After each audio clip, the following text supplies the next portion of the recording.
বলেন। মামলা করব। বসেন। কি হয়েছে? আমাদের বাসার সামনের নতুন রাস্তাটা কিছুদিন আগেই তৈরি হয়েছে, কিন্তু কয়েকদিনের মধ্যেই ভেঙে চুরে শেষ।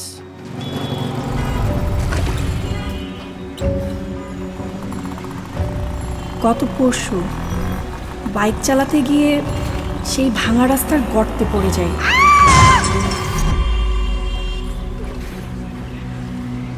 আশেপাশের মানুষজনের কথাও শুনতে হয়েছে। মেয়ে মানুষের গাড়ি চালানোর কি দরকার? যত সব ন্যাকামি আর কি। এই আপনারা ভোট দিয়েন। হ্যাঁ, এই যে দেখুন আমার কি অবস্থা, হিউমিলেশনের কথা আর কি বলবো। তো এখানে আপনি কার নামে মামলা করতে চান? কন্ট্রাক্টর শামস চৌধুরীর নামে। স্যারের নামে মামলা করবেন? আপনি জানেন উনি কে? কি হচ্ছে এখানে? স্যার,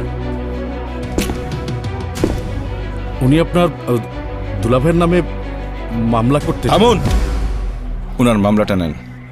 স্যার, আপনি বসুন, ভয় পাবেন না। বসুন। আপনি আমাকে সমস্ত ঘটনাটা বলুন। আমরা এমন একটা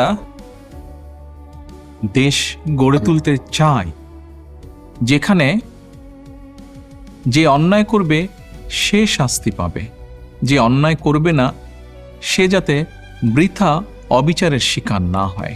প্রশাসন বা যে কোনো জায়গায় হোক, ন্যায়পরায়ণ বা সঠিক লোকটিকে যদি আমরা এনে বসাতে পারি, মানুষ সুবিচার পাবে। আমরা সকলে যদি চেষ্টা করি, আমরা সকলে মিলে এমন একটি দেশ করতে পারবো যেখানে ন্যায় ন্যায়ের মতন চলবে, আইন আইনের শাসন যেখানে প্রতিষ্ঠিত হবে।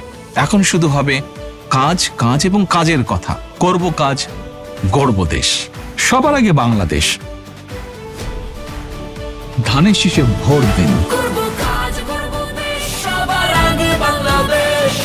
বাংলাদেশ জাতীয়তাবাদী দল।